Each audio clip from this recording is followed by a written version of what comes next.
Good afternoon, good afternoon, good afternoon. All right, everyone, good afternoon. Thank you so much for joining us for the Rabin Respite.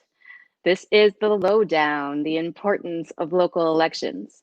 My name is Elena Beverly. I'm your moderator for today's discussion. I wear many hats. I'm doing this in my personal capacity, but I am also a Democratic strategist, a political commentator on MSNBC, and a lover of all things that empower my people, which is particularly why I'm excited about hosting this discussion.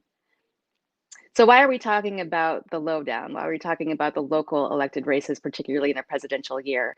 Well, frequently our folks can't tell you who is running for local office. Many voters cannot tell you who is running for local office. So often people hit the top of the ticket for the presidential race, but fail to go down ballot. And when you think about it, yes, the down ballot races are important for solidifying our Democratic bench, right? So if we were intentional about who was running for local office and climbing up those ranks, we would also ensure then that we would be able to do things like flip the Senate and increase our House majority, which means that we would be able to have more progressive policies and more actual relief for our people in these moments. But just equally as important, the down ballot races are actually where our lives interact with government. When you're thinking about the prosecutors who hold police officers accountable for abuse, when you think about the evictions that our families and our friends are facing right now, when you think about public health ordinances, whether or not to wear a mask, how to keep our families safe, education, whether or not there's lead in the pipes and how to handle that, those are local issues that require local leadership. So frankly, equity happens at the local level. It's envisioned and implemented at the local level. And that's why I'm excited to share with you this panel of powerhouse voices, because representation matters, and the bolder the voices, the better. So today we have with us Jason Paik, the Honorable Judge Aaliyah Sabri, and Maureen Turner. Now, folks, I'm going to go ahead and read your bios to our audience, and then I'm hoping that you'll share with us your origin story, because everyone has a story and everyone has a reason for getting into this space of public service. So again, for everyone who's just joining us, again, thank you for joining the Rabin Respite. Follow us on hashtag Rabin Respite 2020. And thank you for joining this conversation about the lowdown. So Jason, I'm going to start with you. Jason started his work, Jonathan, I'm going to start with you. Jonathan Paik started his work in civic engagement at the Bus Federation Civic Fund in Portland, Oregon. Advocates literally say that the Bus Federation would not exist without him. He helped coordinate a campaign with the Urban League of Portland, collecting health equity surveys and signing low-income children up for healthcare. Jonathan worked with local community organizations, building and training a local and progressive base of Korean Americans to work on issues across Orange County, California, before joining the Orange County Civic Engagement Table, which is a nonpartisan regional table dedicated to engaging voters year-round, to building power and transforming Orange County to serve everyone equitably and with justice. Jonathan, tell us what brought you to this table, what motivated you, and what's your origin story? Sure. My origin story really comes, I think like many organizers, from my mother. My mother's been a teacher with UTLA for over 35 years, teaching in Huntington Park. And I think for us, being raised by a single mother of two, really being able to see what it meant to be able to actually fight during that time when California was facing the largest budget cuts, specifically around public education. I'm sorry to interrupt you, Jonathan. I'm receiving quite a bit of feedback. Is that the case for everyone? No. Okay. Okay, it's just me. I'm sorry, continue. I didn't mean to interrupt you. Not at all. So, and I think for me, being able to actually, be a witness to her striking and marching with fellow teachers back in 1992, all the way until now, what we are actually being able to see to be able to fight and reclaim billions of dollars this year in California, to be able to actually fight for an equitable education for now a generation of her grandchildren and my children.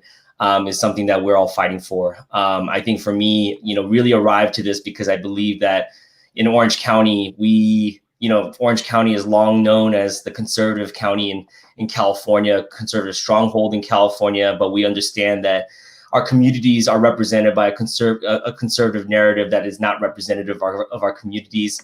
I joined the table as a community member who wanted to be able to actually join in solidarity with to be able to build an API Latinx Labor and Environmental Justice Alliance to be able to achieve a progressive transformation that is greater, and not only for Orange County, but for the rest of the country. And for us, I think we want to be able to advance justice in the ways that we define it. I really think about the story of my mother, who helped define that for me about what organizing is. And I think now moving forward, I really believe in the fact that we have a legacy to be able to move forward in terms of transforming that for the future. So that is my origin story. Thank you for that. And I'm excited to be able to join this conversation. Thank you. And I appreciate you speaking to justice in the way that we would define it. So next we have Judge Aaliyah Sabri, the Honorable Judge Aaliyah Sabri. She is a judge at the 36th District Court in Detroit, Michigan, where I'm from. She presides over the 12-member traffic division and manages over 1,500 cases a month. She oversees all the parking appeals and expungement hearings for the court. She also presides over the Street Democracy Program, which helps citizens and defendants who are homeless or at risk of homelessness get back on their feet. She began her career with the Wayne County Prosecutor's Office as an assistant prosecuting attorney in the Special Operations Division. In 2014, she was appointed by the mayor of the city of Detroit to serve as liaison to the city council. And prior to her current role, she served as Associate General Counsel for the Department Water and Sewage Department of Detroit. I know that she's also a graduate of Michigan State University and also a Delta and also a proud representative of the Black Law Students Alliance. So with that, Judge Sabri, will you please talk to us about your origin story, why you got involved in particularly rising to the level of judge, because that is something many lawyers graduate from law school but don't see themselves as actually being on the bench. So can you please speak to that for us?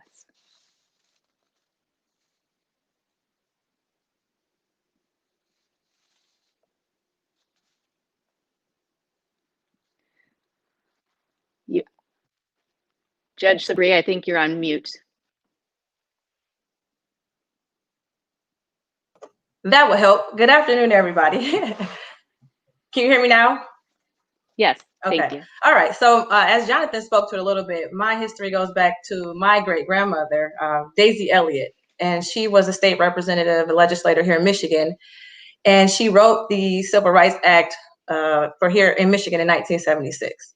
So as a kid, I would campaign with her, and I would go with her everywhere. She wasn't your typical great-grandmother.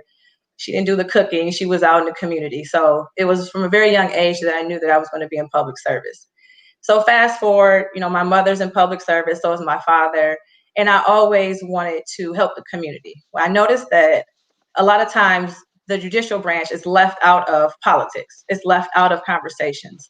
And then people complain, or they say, oh, who is that judge that just sentenced me to so many years and it's too late. Right. And I wanted to become a judge at a young age and help educate the community also, and help our community and with the things that we go on. I'm from Detroit, so we have a lot of other issues outside of just crime and economic issues, and I want to be a part of changing that. So my start, it was 2017 when I was appointed by a Republican governor, which a lot of people are surprised by. We're technically nonpartisan in Michigan as judges. But no, everyone was surprised that I was appointed by a Republican governor. And what happened is that I took a chance and put my application in and made some calls and did a lot of background work with it. And I say, you know what, when there's a Democratic governor, everyone's going to flood the gates from the same group of folks. So let me try as a Republican governor. And it worked. So I got appointed, and then I had to run in 2018 to keep my seat, and I was successful, and I still have my job. So here I am, and I'm happy to be here, really helping the community out. I'm in the district court where we have the most interaction with our community. So I'm able to help people get their license back, get them on their feet, get housing, register them to vote, all the things that you really don't think about when someone comes into court. So that's where I started. Thank you for that. Thank you for that. And the district court in Detroit is also responsible, I think, for helping to suspend the evictions, right? Or at least to push back the eviction moratorium. Correct? We did as long as we could, and we started back Monday. We were the last court in Michigan to start back with evictions. So, and we also have funding to help folks who are getting evicted still. Okay, thank you for that. So again, representation matters. Representation matters. We're so proud of you. Okay, and so next, it is my honor to introduce Marie Turner, who is currently the Regional Field Director for the Campaign for Smart Justice, an ACLU campaign focusing on criminal justice reform and its many intersections. She's an Oklahoma community activist born and raised. In elementary school, if she was missing class, it was because she was at an HIV/AIDS awareness or LGBTQ advocacy conference with her mother. She grew up believing in the power and duty she had to change the world for the better. Marie also worked with the NAACP of Oklahoma, Freedom Oklahoma, CARE OK, so CAROK, focusing on the intersections of racial justice, LGBTQ rights, and religious freedom. And working with these organizations, she researched the history of the criminal justice system, what it does to communities of color, Black women and Black womenex especially. And Marie Turner is challenging Representative Jason Dunnington, the Democrat from Oklahoma City, in the Democratic primary for the House District 88. Marie, tell us your story. Yeah. So first of all, yes, Maureen Turner, my pronouns are she, they. I come to this work of community organizing, like my bio says. I have been a community organizer for the majority of my life. That was the environment that I was raised in with my mother and my grandmother and my aunts and my uncles and my siblings. So some people know, some people don't. But when they start asking you what you want to be when you grow up, everybody in my family is in a public service field in some extent. And so my mother and my aunt and my grandmother and my uncle in public health work. And so what I knew at a young age, I didn't really jive well with people, but I knew I really liked animals. And so when they start asking you what you want to be in first grade, I wanted to be a vet. And I'm just very kind of one track mind, like that's what I want to do and that's what I'm going to do. So I ended up going to college to become a veterinarian. And around my junior year of college, so I had already, but also knew about community service. Like I said, that was what I spent my free time doing, community organizing, community service projects, volunteering. That was just what I did throughout college. My junior year, so I'd already been working with the NAACP of Oklahoma and CARE Oklahoma. And we were putting on an event. CARE was putting on an event, and I got a call from my great uncle on my father's side. And he asked me if I knew about what had happened to my dad, and he was in a really bad four-wheeler accident. And so my mom and I, and serendipitously, he ended up in the hospital right across the street from the event that we ran.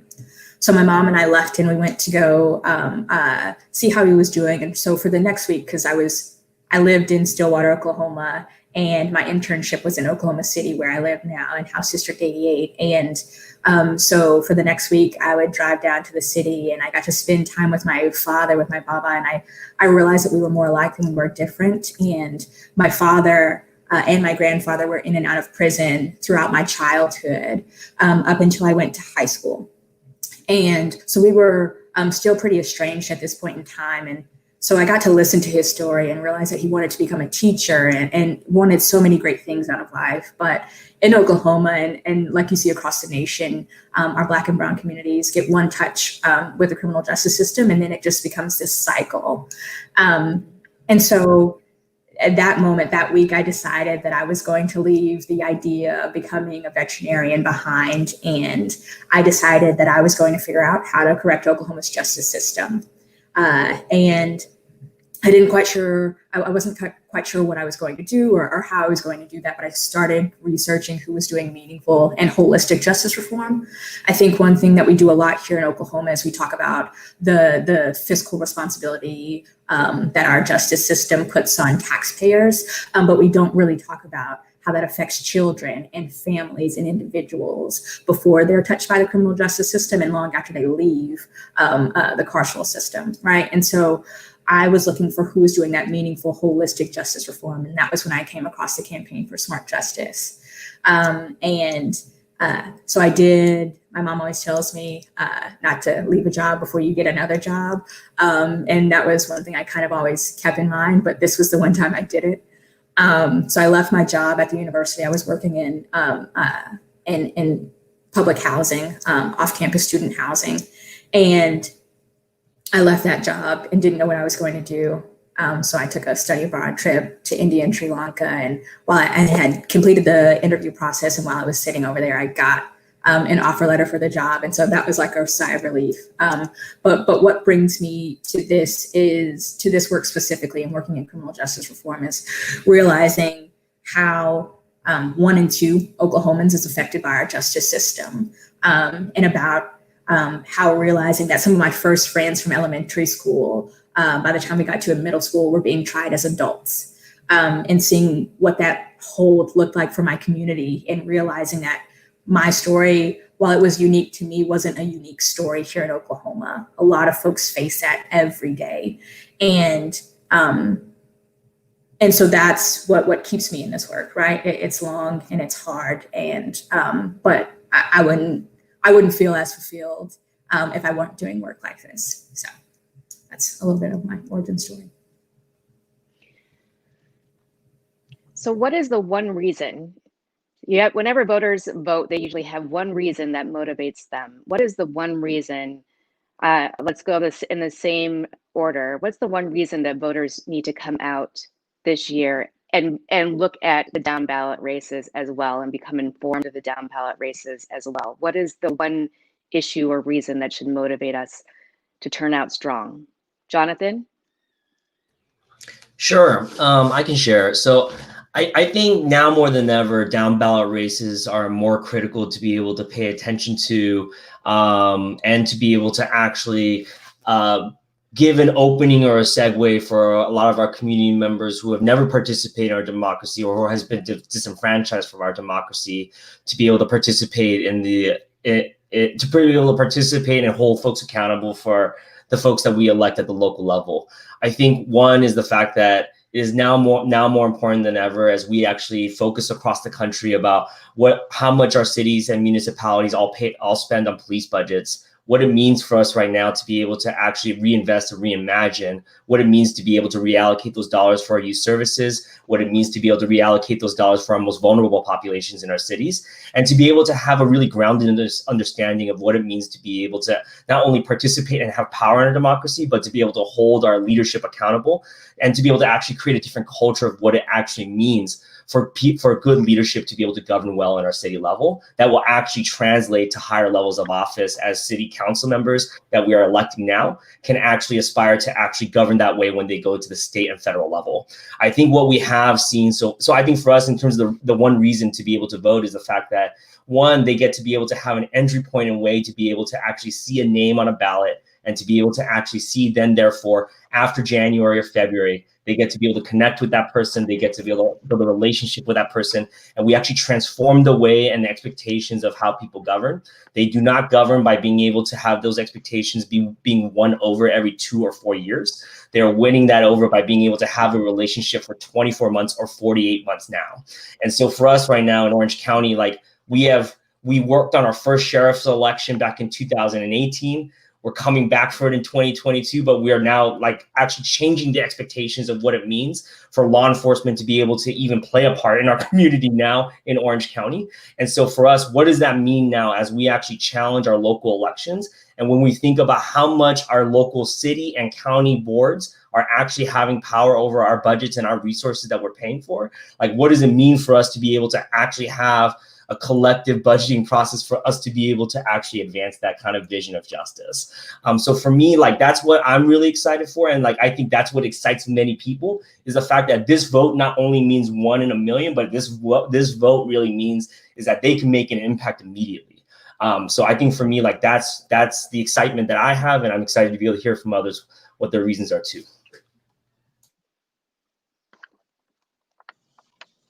I love it. The idea of transforming the expectations of leadership. So being able to develop the relationship now as those elected leaders move through the pipeline and potentially get to state office and beyond. Judge Sabri, you consider to be that one reason we should be coming out and looking at those down ballot races? Well, one obvious would be because I'm on the down ballot. I'm at the bottom of the ballot. So that's one solid reason why I would tell people to vote all the way down. But for one thing I always tell people, like we, especially in this world and the way we live in technology, everybody wants instant change. And I always explain to people, your local elections, you will have change faster than your federal and your national elected officials. So I always tell that point because people want immediate change. And then I also talk about how to give examples. So, and I always talk about coming to court, and I hear it every single day. You know, I don't even know who that judge was that elected or that was elected. I don't even know who that was that I was before. I have no idea. They don't have the knowledge, but they affect their lives. There are people who are being put away in prison who probably voted for these judges and never even knew that, or did not vote for any judges and allowed someone to come in who didn't necessarily have their interests at heart. So I always use the selling point that you'll have more direct change and you'll be able to have it a lot faster if you go down the ballot. Now, the good thing about Michigan, in my opinion, in 2018, we had a ballot initiative to take away straight party voting. So what that did was made people go all the way down the ballot. So while people were somewhat fatigued, they knew that if they just voted, put the little one Democrat or Republican bubble in, then they would not be voting for anything else. So it's causing people to go all the way down the ballot. And I do see some change in numbers based off of that initiative from 2018. All right, you heard it right here. She's all the way at the bottom of the ballot, folks. Although I think we're nonpartisan. I don't know what we're doing right now, but she's at the bottom of the ballot, everybody. Make sure you turn out. And Marie Turner, please, you speak to your one reason. You've already somewhat addressed it, and I know you're on the ballot as well. So tell us what voters need to know, that one thing that needs to motivate them to come out and go make sure they're checking all the way down. For sure. I feel like I can definitely can plus one, I guess, as some organizers would say. What Jonathan and what Judge Sabri are saying is that like it's important, and we see that we make a little bit larger impact when we focus on those down ballot races, things that are close to home. And when we talk about how our budgets and how our funds indicate what we really hold value in, right? What we prioritize. And so just kind of thinking about how this national conversation about divesting in prison and jails and reinvesting in our communities and our youth and what that really looks like in mental health services, right? And I think specifically speaking to those that are from Oklahoma, what we have seen now is that specifically here in Oklahoma County, we got $48 million in CARES funds. And this week, our county commissioners voted to take $36 million of that and put it straight into our jail, rather than helping the folks who had been rather than helping the folks who have been facing this wave of evictions that we're seeing, rather than pumping funds into more PPE for students and what that really looks like, and rather than pumping those funds back into community members who are hurting and who are dying right now, right? And so I think about that when I think about our down ballot races, when I think about state, House, and representative races, or House and Senate races, when I think about our sheriff's races, when I think about our court clerks, our county commissioners, and how powerful that is, because this is a blatant disregard for what the people are saying. And in order to shout and truly mean that Black Lives Matter, right, that LGBTQ rights are human rights, in order for that to really hold something, right, when we are doing our rallies and our protests, we also have to vote in people who have their best interest at heart, right? And we see that right now the nation is at a time where we are asking for what's next. And our down ballot races are the people that are giving us that what's next, right? The things that really, the people really that change our societies, right? When I look at the panelists here, and I look at the activists that we have across Oklahoma and right here in Oklahoma City that are continuously rallying and protesting and making a difference with their voices and their actions. Like, these are our faces of change, right? And the hope is that our down ballot races right now, it's not the end all be all, right? And I like this notion that down ballot races are not the end all be all, right? They are a marathon, that we are continuously pushing open a door for somebody else to come and continue that down ballot race initiative, right? Of people continuously making space for more people to come. Because I don't know everything, right? But I'm hoping that I'm making space for somebody else to come that knows a little bit more than me, that knows a lot more than me, right? To continue the work that we're doing. And so, and that in my life, time and time again, is where I've seen down ballot races show up, right? And my mom, like, my first instance of down ballot races was also like at the ballot box with my mom. When she was there, we were there. And she stressed the importance of civic engagement and of voting, specifically as women of color, as Muslim, as being queer, growing up queer. Like, these are important things. And I think one of the sayings that kind of sticks with me is like, you can't be what you can't see, right? We need more diverse people stepping up, right? In those down ballot races that affect us even more pointedly than the presidential election, which affects us a lot, right? But making that immediate change in a meaningful way. But to that point, okay, you can't be what you can't see. To that point, what was the greatest barrier you faced? Each of you, what has been the greatest barrier, or what do you perceive to be the greatest barrier for those who want to put themselves in the ring for a local elected office or for public service? I'll give you one example. I know I've heard studies, I've read studies that have said that it takes a woman, it should be told 10 times that she should run for office before she starts to believe it. And I'll just go ahead and pontificate. It takes a mediocre white male, no times before he decides that he should run for office. So can you give me some examples of what the greatest barriers have been for you? And in terms of also getting over that hurdle about what that you should be in that place of leadership. I'll go to Marie. For me, I guess there were quite a few, and I think about that stat often, right? That women have to be asked 7 to 10 times before they start to take themselves as seriously as their communities are taking them when they ask them to do something. And I think about how, for me, adding being Muslim on top of that, being queer on top of that, and being Black on top of that, I had those conversations anywhere from 20 to 25 times before I started to take myself as serious as my community was. But then on top of that, this was never the line of work that I envisioned myself in. I wanted to be a community organizer, and I wanted to live and die doing that. And I like being behind the scenes. And so when I hit the ground running doing community organizing, specifically here, my first question was, have you ever thought about running? Is that something you would do? I was continuously looking for the perfect candidate for this seat, and did not think that that was me, right? And so people continuously started asking me. And so I think about that, but I also think about how I work in a field of work that is not very lucrative, right? And we see time and time again that politics is usually reserved for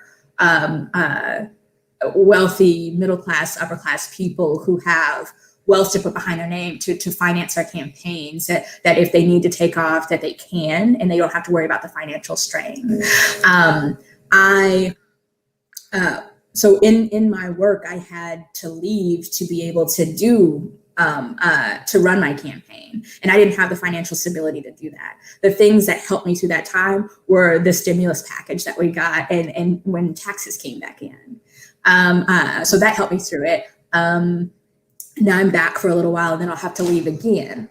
And so understanding that when we ask people to run, we have to be willing to actually help them figure out how they're going to do that.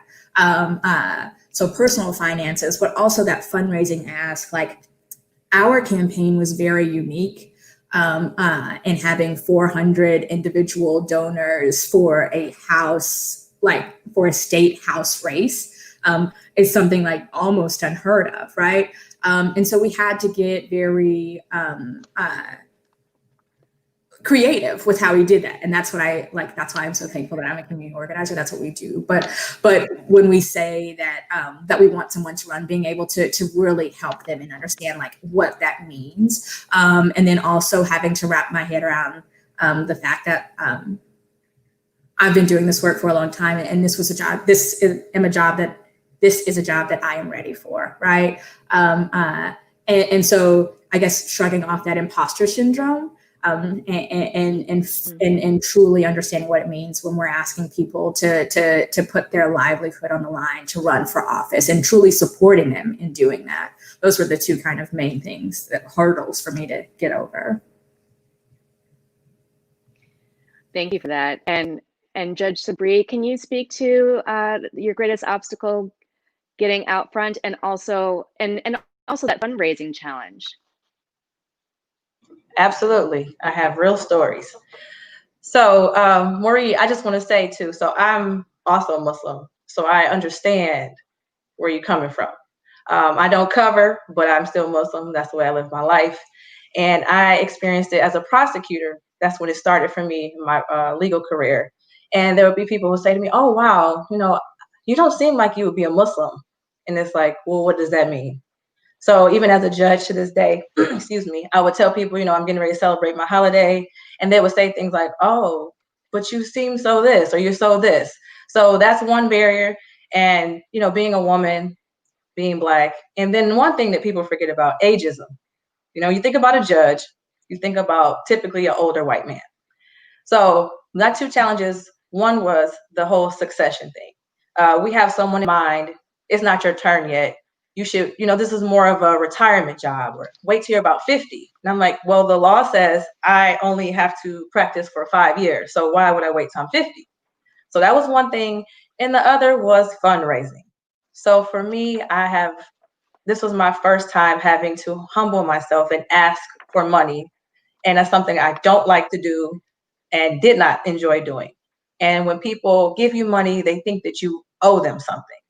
So I tried to run a very frugal campaign because I did not want lawyers giving me huge checks and then coming in front of me in court and giving me like a look like I didn't give you $6,800 for your campaign. So I did more door knocking than normal. There are people who I've never had a judge come to my door my whole life. So it was more of that, more social media, and trying to find other creative ways to get to people, going to community forums, showing up to every single event, because you have to have connections with the community. You can't pay for votes. It's not all about fundraising. So I tried to take that challenge and turn it into something else, because I didn't like the fundraising part of it. Can all of you speak to the use of social media to try to connect with voters? I mean, in the time of a pandemic, the door-to-door knocking is just, it is both dangerous for you and also it probably not the most effective or efficient. How has social media been helpful to connect person to person with your constituency? And I'll start with Judge Sabri. I'm going to start with Judge Sabri, but Jonathan, I'm assuming you can also speak to this too in terms of civic engagement. So Sure. first Judge Sabri, then Jonathan, then Maureen. In my opinion, I believe it's essential in this day and age, even before COVID. Like I said, I was running a cheap campaign, and I was on Instagram, Facebook, and I didn't do Twitter that much. But on your business account, you can see how many people go to your website. You can see how many people are on your page. It's way more effective than knocking on doors and calling people on the phone, like old school, or sending out letters. So I think if you're going to run a campaign in 2020 moving forward, you have to have social media presence, and it has to be real. It cannot be the fake, what I would call annoying ads over and over asking for money. Like, I think it should include, what are you actually going to do for the community? What's your true platform? Let me see who you are as a human being. But I think it's absolutely essential. And during the pandemic, whoever's running in 2020, I think they had a great advantage if they knew how to use social media, and their candidate did not.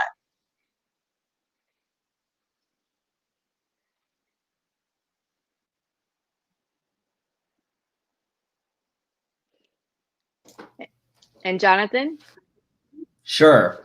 So I think it is. I totally agree with Judge Sabri, and I think it's been, in some ways, it's really helped us reimagine what it means to be able to educate a voter about the scope and scale of what's actually at stake for at a local election.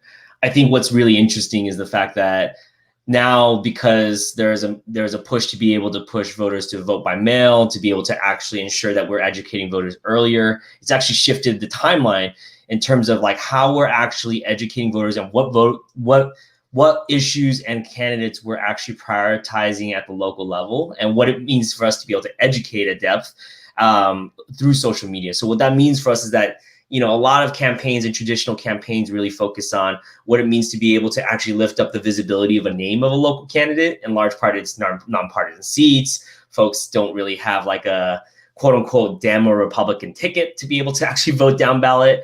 And so for a lot of our city council members, it's the first time they're actually just trying to get to know the person and know the depth of the issues that they represent. And I think for us, there's a lot of creative ways in which that we can actually engage and educate prior to October, which is when everyone's trying to scramble for who they're trying to vote for and trying to be able to get their name out there. I think for us, and I think because it can be done at cost, it's accessible for folks. And I think for a lot of the generation now, and for generations, it's often seen as like a quote unquote young person's tool, which I think is still true. And there's like a lot of accessibility for our families, parents and grandparents who are using this tool and are visibly seeing this too. And so I think for us, what we've seen actually is that it's actually helped fill the gap and the void for in-language outreach and resources in ways that I think the state or local governments don't really have access to. We found that like traffic for in-language East Asian and Southeast Asian languages for social media tools is a great way to be able to help build the infrastructure for how folks can actually be able to vote in a local election, where they weren't able to before because like the state or local government weren't accessible enough for our first generation monolingual voters to actually have access to. So I think for us, like those are just like really key, interesting points in terms of how to creatively use it and to be able to engage in a deeper way and have a relationship with an ad rather than actually being able to have exposure to one. So I think that's just something that I would love to uplift as well. Perfect, thank you. And Marie, do you have more to add to that? I mean, honestly, I guess all I can really say right about now is retweet. Like, for me, I grew up in an older generation, around an older generation, an older household. And so like, I the type of organizing I do is like that deep roots, like grassroots organizing. It was like going to church services with people, like praise in the park, like breaking bread with people, coffee shops, things like that.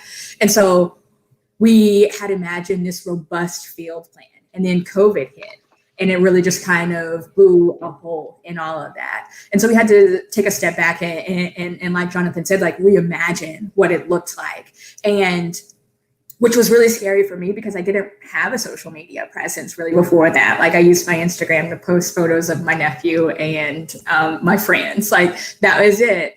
And so going like, if people will like go back and kind of track, like we announced on, like I announced my campaign on February the 17th and didn't make my first social media post until March 16th or something like that. Just because like social media gives me a lot of anxiety. But for me, it's always like the first thing is the hardest. And so it was like, it took me forever to kind of even think about like what that first post would look like, because it was like, how do you, it was almost like, how do you use social media, for me anyway, in a way where I'm authentic, but I'm just like, honestly, I'm very corny. And so like, I wasn't sure if I used social media in an authentic way, if that would drive people away or to the campaign. But like, that was also part of it, was like, we were able to turn out people in a primary election. So like I ran against Jason in the primary. Now we're moving on to the general election. So I got the Democratic nominee, I won that, but we were able to turn out a new electorate of people in the primary with the use of social media in meeting people where they are, right? Figuring out who our audience was and meeting them where they are. And so like that, I'm like very, very thankful for social media. And I try to use it, I use it in a very candid manner. I feel like a lot of people know that I am not tech savvy at all. And so like there's always like kind of mess ups with my tweets and things like that. But social media had created another way to kind of to authentically interact with people and draw them to a campaign and a movement, right, where people saw themselves. And so, yeah, I'm thankful for social media now. I know it is a blessing and a curse for me as well. So, and I appreciate you for retweeting me. And everyone else who wants to follow me, please follow me as well. And then forgive me for how I mistype on Twitter.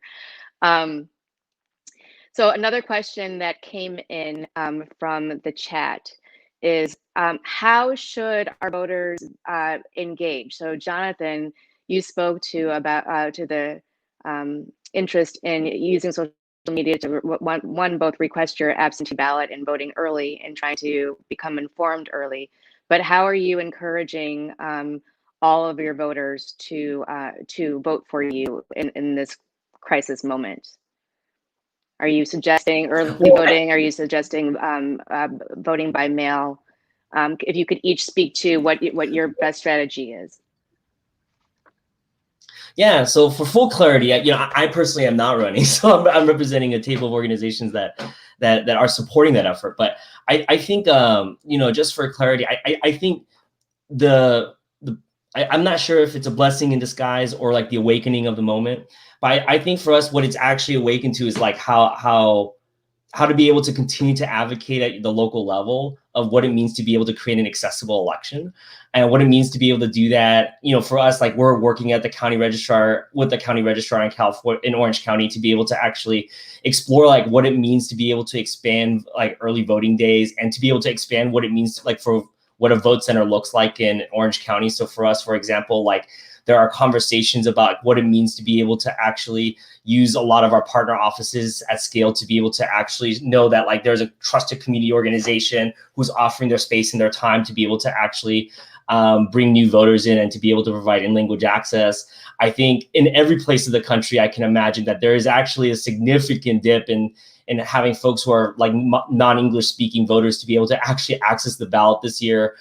Folks will have a ballot that arrives for the first time in their mail and they'll have no idea what it is or what to sign. we found that there was 100,000 ballots that were not counted in California from the primary elections because it was not completed correctly.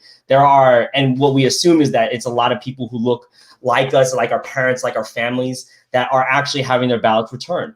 And what it really means for us in regards to that is that there has to be continued advocacy all the way up until election day to be able to ensure and measure what it means to be able to have an effective election in November. And I think for us, like it's the work that I think a lot of poll workers were older retired seniors who are actually offering their time, that were actually volunteering in polling locations. And a lot of those folks, because of COVID, are not going to be able to do that anymore. We have some significant work that we have to do to be able to ensure that folks are able to be able to participate. We found that voters of color in Southern California and specifically 52% are likely to still vote in person. So what does that mean for us as our community show up to the polls? Is our infrastructure ready to be able to welcome with open arms voters who want to participate in our political process? And I think for us, like, that's the organizing work that we have still left to do to be able to ensure that happens. So I just wanted to be able to share that. And I think that's like some of the exciting opportunities that are left. Thank you for that. Yes, we need to welcome our voters with open arms. I think that there's going to be so many challenges this go round. And I know in Michigan, there are drop-off boxes, or you can always go to your clerk's office to turn your ballot in. And I think voters also need to be aware of that as an option. Judge Sabri, what are you suggesting to voters? And I think at the end, if we could just make this the last question, Judge Sabri, and then Marie Turner, and then we'll wrap up. So Elena, before even getting to the method of voting, what I'm still working on, and one of the struggles here in the city of Detroit and Wayne County, is registering to vote. So fortunately, in 2018, we had another ballot initiative to do online registering and doing it up to the day before the election. So that's helped a lot. But there are people who just have never voted. They don't see the importance of it or even registering. So I spend a lot of time communicating with people in court, outside the community, like, why? Just give me your why. And I explain it won't hurt you. So you won't be harmed by registering to vote. So we get past that. And then we have the primary and the general. Some people vote every general, but have never voted in a primary election. So just educating the citizens about how important a primary election is. So then after we get past that, then the method of voting. So you spoke on it a little bit, Elena. In Michigan, we do have the luxury of being able to vote in person early, which I like to do. I still like going to the poll. It's something about it to be able to fill it in and give it directly to someone. So we have that ability, and that will cut down on contact with others because it's usually very slow for in-person early. Then you can drop it off at the clerk's office. And for people and we have this issue now with the post office, for people who, if there are some conspiracies out there, or if they're not, I'm not going to get into that. But you can always just go right to the clerk's office and hand it to someone if you still want to vote or do it at home. Yeah. So, I mean, I don't push anyway, but I just always tell people there are several ways to get it done, and you shouldn't have an excuse for what you're doing for not voting. That's right. That's right. Let's get it done. And Marie Turner, what are you encouraging, or how are you encouraging? I know you're grassroots to the core. So how are you telling people to come out? Well, I guess in this respect, Oklahoma is kind of grassroots. So we don't have all of those options. You have up until the week before the election to turn in your absentee ballot. And now our absentee ballots, like, you can apply for those online now. And so what Oklahoma has done is that because of COVID-19, they have allotted us the ability to be able to vote absentee. And all we had to do was put a photocopy of our ID or a photo ID or our voter registration card. Now, when it comes to actually obtaining a photocopy of those things, there's a barrier there. And then also when we have to pay for postage to mail that in, there's a barrier there. And so we saw Oklahoma but actually enforce a poll tax to be able to vote in a healthy manner. So those are the things that we are trying to work through right now, community organizers and activists, when it comes to voting. And much so like Judge Sabri, I don't advocate to do one way or the other, but I will say one thing I make sure I do is to try to help people figure out their plan to vote. So our early voting happens a week before the the weekend before the election, and only 3 days, that Thursday, Friday, Saturday, and making sure that, a tactic that a lot of people use is to request an absentee ballot. They'll get that. And so that way is how they, because I also see like where Michael Tora has asked about how to get informed information. And so a lot of people will request an absentee ballot to be able to find out who's on the ballot, what's on the ballot, to research it before they go and vote in person. But when I was on the phones, that was one thing that a lot of people said that they were still doing, was voting in person, because they didn't know about that you could now get an absentee ballot and how to even do that. And so making sure that people just like know what is out there, because right now, even just a week before the primary, people still didn't know that there were other ways to vote other than voting in person day of.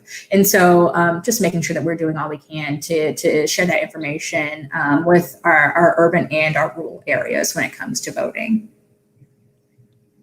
That's right. That's right.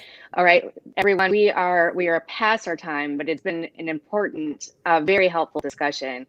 And I think it's perfect to end on that note of everybody just have your voting plan and make sure you are informed and aware of the down ballot races. For more information, you can go to the ravenrespite.com, ravenrespite.com. And at 2 o'clock, we have another panel on voting and protecting access for voters. So please go ahead and tune into that. I'd like to thank my distinguished panelists, Jonathan Paik, Judge Aaliyah Sabri, and Marie Turner. Good luck in your races. Good luck in the engagement. Everybody stay safe, and we'll talk again soon. Thanks for joining us. Thank you.